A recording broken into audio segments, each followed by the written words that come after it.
राजस्थान में सबसे बड़ी खबर निकल कर के सामने आ रही है कि भजनलाल सरकार का मंत्रिमंडल विस्तार जनवरी के प्रथम सप्ताह में या मलमास के बाद में किसी भी समय हो सकता है। वैसे तो 6 मंत्रियों के पद रिक्त हैं भजनलाल सरकार में, लेकिन ऐसा बताया जा रहा है कि कुछ मंत्रियों की खराब परफॉर्मेंस को देखते हुए उनकी छुट्टी की जाएगी और उन्हें संगठन में खपाया जाएगा। तो दूसरी ओर वसुंधरा राजे के समर्थक मंत्रियों को बड़े ओहदे मिलने की संकेत मिल रहे हैं। तो दूसरी ओर मारवाड़ के लिए बहुत बड़ी खबर है कि पश्चिमी राजस्थान से उन विधायकों को मंत्री बनाया जा रहा है जो लंबे समय से विधायक है लेकिन उन्हें मंत्री पद नहीं मिला है, जिसमें बाबू सिंह राठौड़ का नाम और पब्बाराम बिश्नोई का नाम निकल करके सामने आ रहा है। आइए विस्तृत रिपोर्ट देखते हैं इसी पर।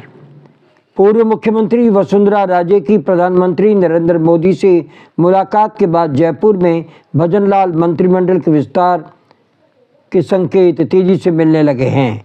इसमें वसुंधरा राजे के करीबी नेताओं के साथ ज्योति मिर्धा को बड़ी राजनीतिक नियुक्ति दी जाने वाली है, जिसमें आवासन मंडल जैसे अध्यक्ष का पद भी, जो कैबिनेट मंत्री के दर्जा होता है, वो दिया जा सकता है। और इन्होंने सभी को पता है कि खींवसर में हनुमान बेनीवाल की पत्नी कनिका बेनीवाल को हराने में सक्रिय भूमिका निभाई थी। रेवतराम डांगा को जिताने में इनकी सक्रिय भूमिका थी। वहीं राजेंद्र सिंह राठौड़ पूर्व मंत्री जो चुनाव हार चुके हैं, उन्हें भी राजनीतिक नियुक्ति से नवाजा जाएगा और बड़ा ओहदा दिया जाएगा। उन्हें भी कैबिनेट मंत्री स्तर का पद देने की तैयारी की जा रही है। वहीं हाल ही में प्रधानमंत्री नरेंद्र मोदी से मिलकर जयपुर लौटी वसुंधरा राजे का सभी जगह जोरदार स्वागत हो रहा है। वे एक बड़े कार्यक्रम में जहां मुख्यमंत्री भजनलाल व प्रदेशाध्यक्ष मदन राठौड़ व राजेंद्र राठौड़ भी थे, पहुंची व मुख्यमंत्री के पास की कुर्सी पर बैठाकर उनका स्वागत और सम्मान किया गया। बताया जाता है कि जनवरी में मलमास समाप्त होते ही मंत्रिमंडल का विस्तार होगा। अभी 6 मंत्रियों के पद रिक्त बताए जाते हैं।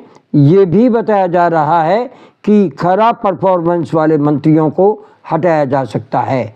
वहीं जाट लैंड को साधने के लिए भारतीय जनता पार्टी की भजनलाल सरकार खींवसर से जीते रेवत राम को मंत्री बना सकती है, लेकिन हाल ही में हनुमान बेनीवाल की लोकसभा अध्यक्ष ओम बिरला से हुई मुलाकात के बाद में उन्होंने रेवत राम को मंत्री ना बनाने के लिए कहा था।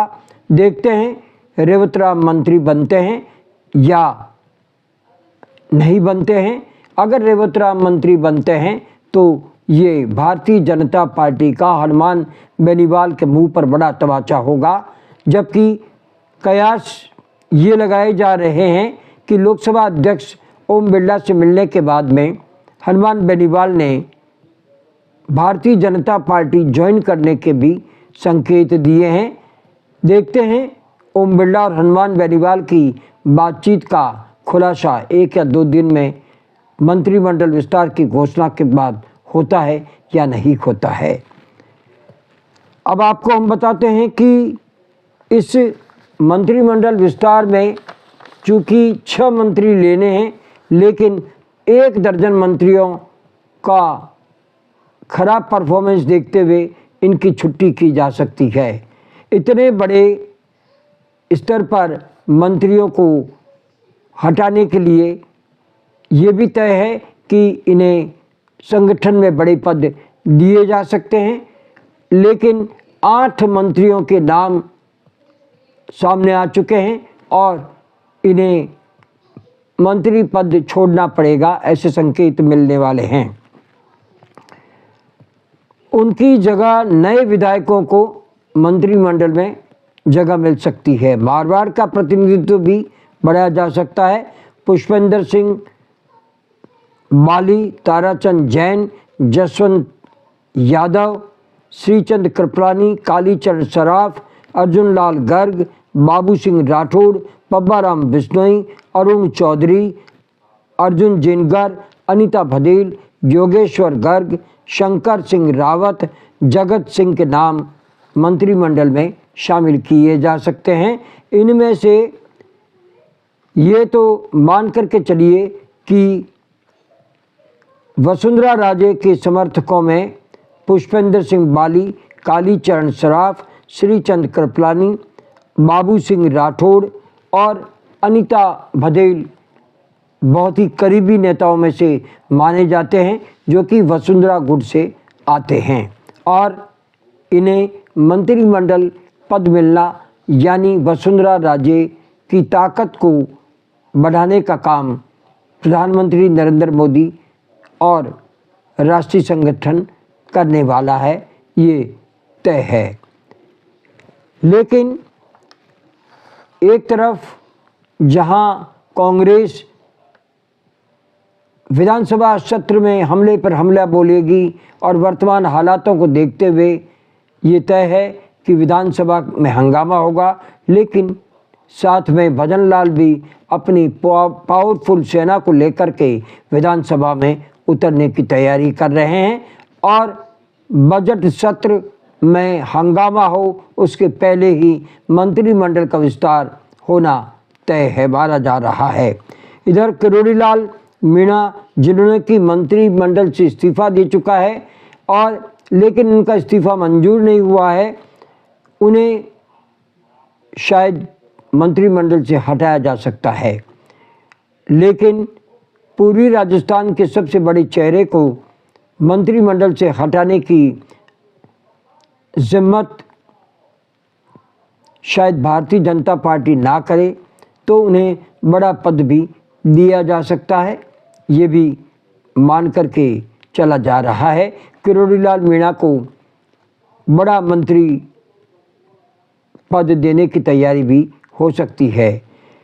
अब आपको ये भी बता दें कि इस बड़े फेरबदल में इस बार वसुंधरा राजे की लंबे समय बाद चली है और नरेंद्र मोदी के साथ में उनकी जो मुलाकात हुई है और जिस मुस्कान के साथ में उन्होंने राजस्थान में प्रवेश किया है, तो ये मान करके चलिए कि राष्ट्रीय अध्यक्ष के रूप में वसुंधरा राजे का नाम तय हो चुका है और ऐसा भी माना जा रहा है कि नरेंद्र मोदी जो वर्तमान में अमित शाह को लेकर के जो आंदोलन चल रहे हैं उनसे कन्नी काट करके विदेश रवाना हो गए हैं और वसुंधरा राजे को राष्ट्रीय अध्यक्ष तो कभी का बन जाना चाहिए था, लेकिन अमित शाह ही इसके लिए अड़े हुए थे।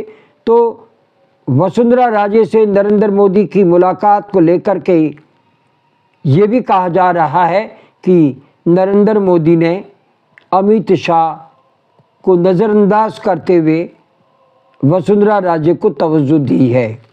लेकिन ये गुजराती लॉबी क्या वास्तव में ऐसा कर दिखाएगी या नरेंद्र मोदी अपनी कुर्सी बचाने के लिए विदेश से आते ही अमित शाह को कहेंगे कि वे माफ़ी मांग ले, और हो सकता है अमित शाह माफ़ी मांग ले, लेकिन अगर उन्होंने माफ़ी नहीं मांगी तो मान करके चलिए वे यानी अमित शाह मंत्रिमंडल से इस्तीफा भी दे सकते हैं। बहरहाल राजस्थान की बात करें तो मंत्रिमंडल विस्तार तय है और ये जनवरी के प्रथम सप्ताह में या मलमास समाप्त होते ही कर दिया जाएगा। आज बस इतना ही। अगला समाचार बुलेटिन लेकर फिर हाजिर होंगे। इजाज़त लेने से पहले हम जानना चाहते हैं कि आपको ये चैनल कैसा लगता है। अगर आपको ये चैनल पसंद है तो इसे सब्सक्राइब करें, लाइक करें, शेयर करें और हमें इजाज़त दीजिए। नमस्कार, जय हिंद, शुभ रात्रि, सब्बा खैर, जय जय भारती।